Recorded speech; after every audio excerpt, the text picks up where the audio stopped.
Election commission के दायरा इख्तियार से मुतालिक मामलात अदालत क्यों सुने? कोई दरखास्त आएगी, शिकायत आएगी तो हम सुनेंगे। अगर इलेक्शन कमीशन ने गलत बयानी की है तो आप तहरीरी जवाब जमा करवाएं। सुप्रीम कोर्ट का PTI को इलेक्शन कमीशन की रिपोर्ट पर जवाब जमा कराने का हुक्म। इलेक्शन कमीशन के खिलाफ तौहीन अदालत की दरखास्त पर समाअत के दौरान वकील PTI लतीफ खोसा ने कहा, PTI के किसी फ्रंटलाइन उम्मीदवारों के कागजात नामजदगी मंजूर नहीं हुए। शाह महमूद कुरैशी के कागजात भी मुस्तरद हुए। चीफ जस्टिस ने कहा कि PTI क्या ये चाहती है कि 100% कागजात नामजदगी मंजूर हो जाएं? हम आरोज को ये नहीं कह सकते कि किसी के कागजात मुस्तरद ना करें। लतीफ खोसा बोले, PTI को खत्म करने का प्लान है। बानी PTI पर फर्द जुर्म आयद कर दी गई। चीफ जस्टिस ने कहा, सियासी बातें ना करें। हमारे सामने इस वक्त बानी PTI की कोई दरखास्त नहीं। समाअत आइंदा पीर तक मुलतवी।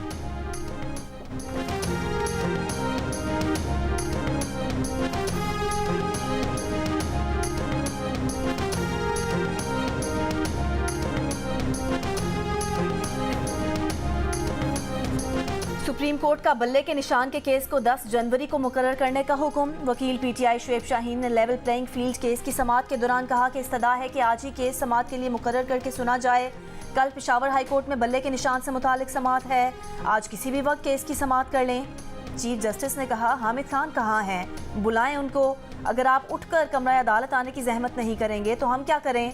सबसे ज़्यादा दरख्वास्तें PTI की आ रही हैं और सुनी भी जा रही हैं। केस भी लगवाना है और उठकर अदालत भी नहीं आना है।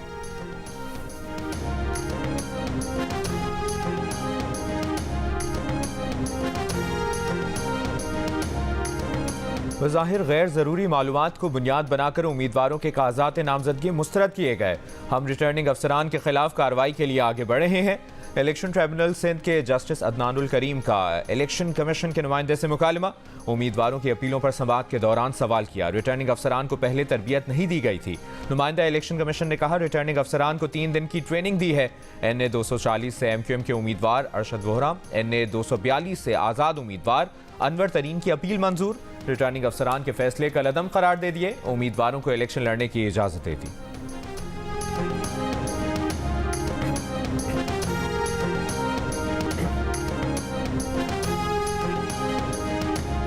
कराची के हल्का NA 242 से शहबाज शरीफ के कागजात मंजूरी के खिलाफ अपील पर समाअत।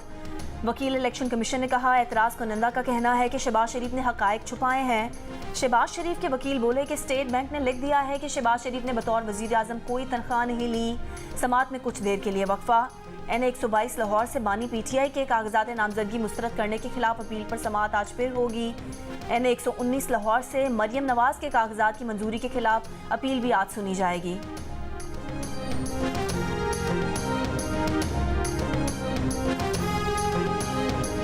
तोशाखाना और 190 मिलियन पाउंड केस की समाअत आज होगी। गुज़श्ता समाअत पर बानी PTI और उनकी अहलिया बुशरा बीबी पर फर्द जुर्म आयद नहीं हो सकी थी। 190 मिलियन पाउंड रेफरेंस में 6 शरीक मुल्ज़मान को मफरूर करार दे दिया गया। मुल्ज़मान में फरहत शहजादी, ज़ियाउल इस्लाम, शहजाद अकबर और जुल्फी बुखारी भी शामिल।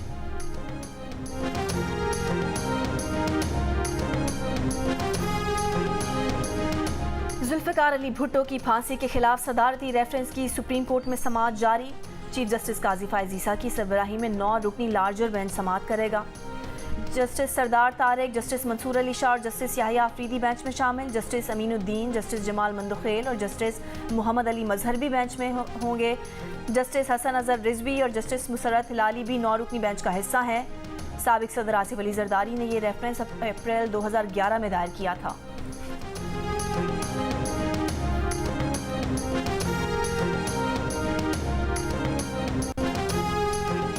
बाजौड़ में पुलिस ट्रक के नज़दीक धमाके से 5 एहलकार शहीद, 10 अफराद जख्मी। पुलिस एहलकार इंसदाद पोलियो टीम की सिक्योरिटी के लिए जा रहे थे। वाक़या तहसील मामूद के इलाके बैलोट फर्श में पेश आया।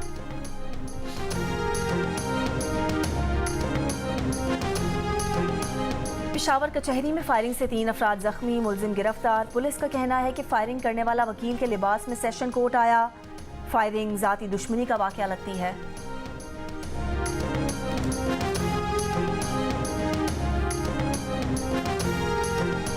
दुनिया के मुख्तलिफ ममालिक में फैलने वाले कोरोना JN1 वेरिएंट के 4 केसेस पाकिस्तान में भी सामने आ गए। तर्जुमान वजारत सेहत का कहना है कि चारों अफराद में हल्की अलामात थीं, बगैर किसी पेचीदगी के सेहतियाब हो गए। निगरान वज़ीर सेहत का कहना है कि सूरत हाल की कड़ी निगरानी की जा रही है। इंटरनेशनल एयरपोर्ट्स और तमाम दाखिली और खारजी रास्तों पर स्क्रीनिंग का मौसर निज़ाम मौजूद है।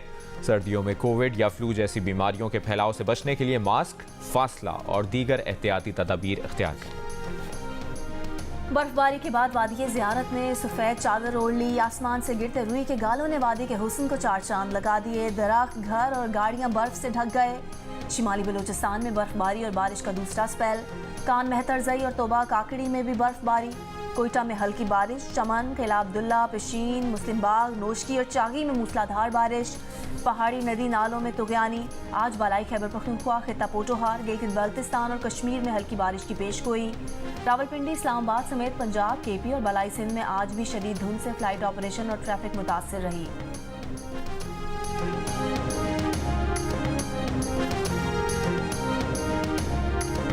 सुबह 11 बजे से गैस चली आती है, रात को 12 बजे आती है। टोटल सिलेंडर चला रहे हैं। शदीद लोड शेडिंग है, दो दिन 4 दिन कोई अता पता नहीं है गैस का। गैस कभी कभार आता है पर बिल बराबर आता है, अल्लाह का शुक्र है। रात को आएगी 2 बजे, 4 बजे, 5 बजे चली आएगी, ऐसे ही होता है। बस दिन भर तो गैस नहीं होती। कंप्लेन करो तो कहते हैं आएगी नहीं, अभी तो ठंड है, ये है वो है। सर्दी की लहर और इस पर गैस गायब। कराची के मुख्तलिफ इलाकों में गैस की गैर एलानिया और एलानिया लोड मैनेजमेंट का सिलसिला जारी। शहरियों का कहना है कि घरों पर गैस तो नहीं आ रही, लेकिन गैस के जायद बिल्स मौसूल हो रहे हैं।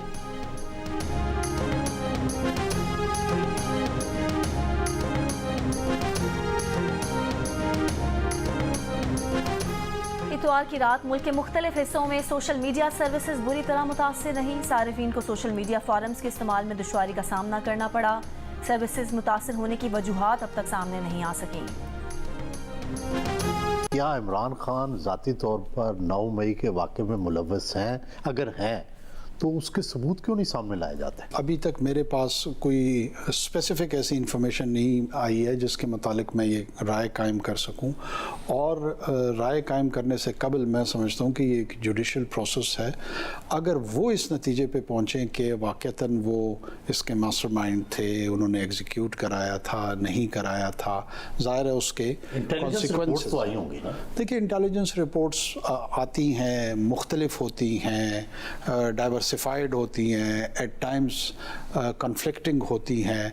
उसकी बुनियाद पे आप किसी को सज़ा या जज़ा का तयन तो नहीं कर सकते। निगरान वज़ीर-ए-आज़म अनवारुल हक काकड़ ने कहा है कि उनके पास अभी तक ऐसी कोई मालूमात नहीं कि बानी PTI ज़ाती तौर पर 9 मई के वाक़यात में मुलविस हैं। जियो न्यूज़ के प्रोग्राम एक दिन जियो के साथ में इंटरव्यू में इस सवाल पर कि क्या नून लीग को इक़्तिदार में लाने का फैसला हो चुका है, निगरान वज़ीर-ए-आज़म बोले उनके इल्म में ऐसी कोई बात नहीं है। 9 मई के इल्ज़ामात पर रूपोश लोग जब तक सरेंडर नहीं करेंगे उनकी सियासी सरगर्मियों में रुकावटें बरकरार रहेंगी। 9 मई के वाक़यात की तहक़ीक़ात मुकम्मल होने पर तफसीलात ISPR कौम से शेयर करेगा। सज़ा या जज़ा का तयन इंटेलिजेंस रिपोर्ट्स पर नहीं होगा, वो अदालत का काम है। सज़ा पूरी पार्टी नहीं, सिर्फ जिम्मेदारों को मिलनी चाहिए। निगरान वज़ीर-ए-आज़म ने कहा कि उन्होंने पिछले 2 इलेक्शन में PTI को वोट दिया था, अब नहीं देंगे। अब ख्यालात बदल गए हैं।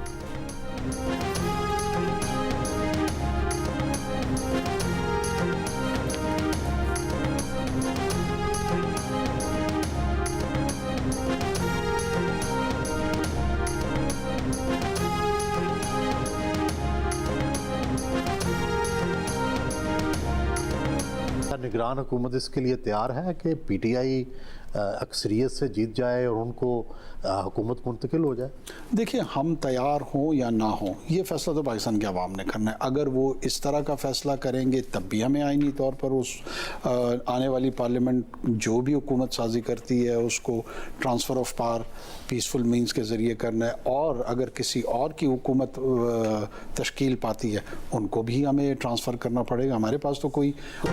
इसराइल का वस्ती गजा में अस्पताल पर ड्रोन हमला। अलक्सा अस्पताल से जख्मियों और अमले का जबरी इनखला। आलमी इदारा सेहत का कहना है कि 600 जख्मियों, डॉक्टर्स और अमले की कोई खैर खबर नहीं। गजा में इलाज के लिए अलक्सा अहम है। जबरी इनखला से पहले इमरजेंसी मरीजों से भरी हुई थी। सरबराह WHO के मुताबिक शिमाली गजा के अस्पतालों को 12 रोज से दवाओं और आलात की कोई सप्लाई नहीं हुई।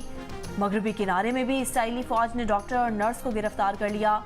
मकबूजा बैतुल मकदस में काबिज फौज की फायरिंग से 4 साल की बच्ची जाँ भाग। वस्ती गजा के इलाके दीर अल-बलाह में घर पर हमले में 8 फ़लस्तीनी शहीद। यूनिसेफ के मुताबिक गजा में हर रोज़ 10 से ज़्यादा बच्चे मुख्तलिफ आज़ाद से महरूम हो रहे हैं।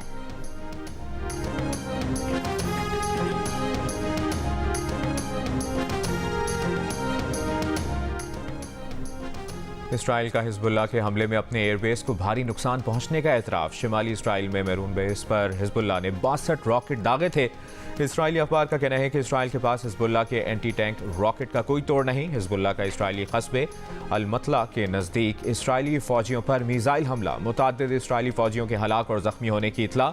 एक इसराइली टैंक तबाह, नेतन्याहू की धमकी। कहा हिजबुल्लाह भी वो सबक सीख ले जो हमास ने सीखा है। सिफारती ज़राए से मसला हल करने की कोशिश करेंगे, वरना दूसरा तरीका निकालेंगे।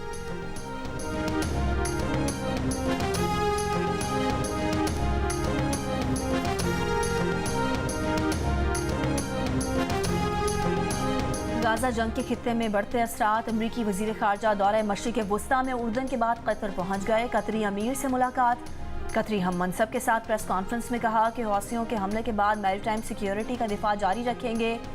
इसराइल से शहरियों की अमवात को कम करने पर बात होगी। फ़लस्तीनी शहरियों को गजा छोड़ने पर मजबूर नहीं करना चाहिए।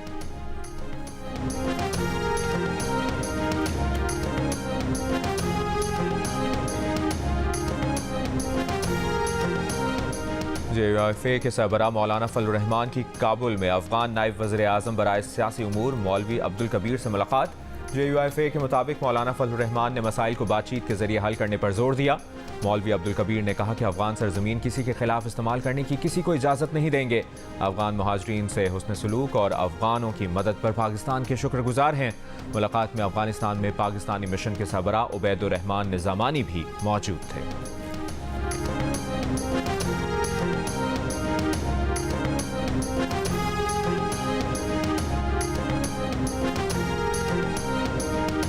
भारतीय सुप्रीम कोर्ट ने बिल्किस बानो केस में उम्र कैद की सजा पाने वाले 11 मुजरिमों की माफ़ी मंसूख कर दी। फैसले में कहा कि गुजरात हुकूमत का बिल्किस बानो केस के मुजरिमों की माफ़ी का फैसला ताकत और इख्तियारात के गलत इस्तेमाल की एक मिसाल है। बिल्किस बानो केस के मुलजिमान की रिहाई को चैलेंज करने की दरख्वास्त पर समाअत करते हुए सुप्रीम कोर्ट का कहना था कि गुजरात हुकूमत मुजरिमों की माफ़ी के अहकामात पास करने की अहल नहीं थी। मुजरिमों की रिहाई का फैसला अदालत में धोखा दही करके और मादी हक़ाइक़ को दबाकर हासिल किया गया। 11 मुलजिमान को गुजरात फसादात में बिल्किस बानो से ज़्यादती, उसके ख़ानदान के 7 अफराद के कत्ल में उम्र कैद की सज़ा सुनाई गई थी। भारतीय सुप्रीम कोर्ट ने बिल्किस बानो केस का फैसला गुज़िश्ता साल 12 अक्टूबर को महफूज किया था।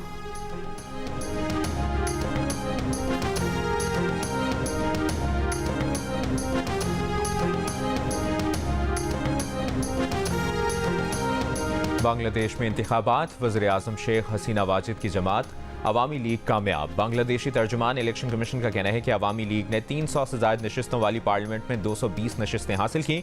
ऑपोजिशन जमात BNP और दीगर ऑपोजिशन जमातों ने इंतखाबात का बॉयकॉट कर रखा था।